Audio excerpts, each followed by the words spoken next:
it looks to me like the pilot bounced the landing pretty badly, probably because of that wind, maybe moving too fast, maybe trying to push the airplane on the runway a little harder.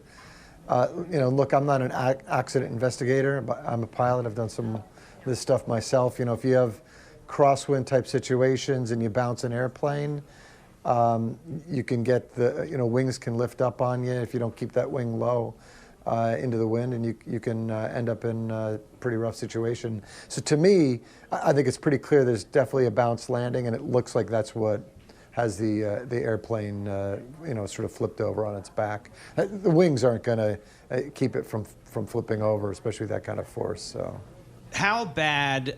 I mean, it seems like we are seeing more and more air crashes. What you saw over the Potomac, what you saw in Korea. I mean, it just seems like we're experiencing more and more issues, although I don't know if that's just because I'm paying more attention. How does it look, George? Yeah. So I mean, I think we're seeing, from other data sets too, from near misses and things like that, from airplanes landing on taxiways. I think we are seeing more, operations that aren't going as they should.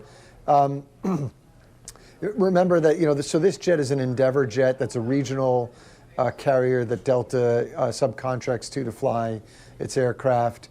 Those regional pilots get paid about the least of any pilot in the industry. That's really an entry-level job. And so that's where you're going to have some of your training challenges. That's where you may have some folks that shouldn't ultimately be airline pilots sort of in the business trying it out. And so I think in the last bunch of years, during the pandemic, I think, to take this back sort of to the full point, during the pandemic, a lot of pilots were let go. And so there's been a real pull of younger pilots up the chain into the majors, into United, American Delta, into Southwest. And for a while, they couldn't even fly all the schedule they wanted to down at the regionals like Endeavor. Lately, some of the airlines have given up on all the expansion they were going to do and new airplanes. And so those regionals are getting the pilots to fly now. And again, those are the junior, younger ones coming to the business. And I think aviation, the industry has to be really, really careful that they're training these people appropriately and vetting them, because I think that's part of what the mishaps, part of the challenges we're having right now. I'm looking at Flight Global statistics that show last year commercial airlines had 16 fatal accidents, and there were 333 fatalities in that year. So in terms of accidents, it's the worst that we've seen since 2019. In terms of fatalities, it seems to me worse than data going back to 2015, and I have to look further back. So it's just been much worse than the historical average.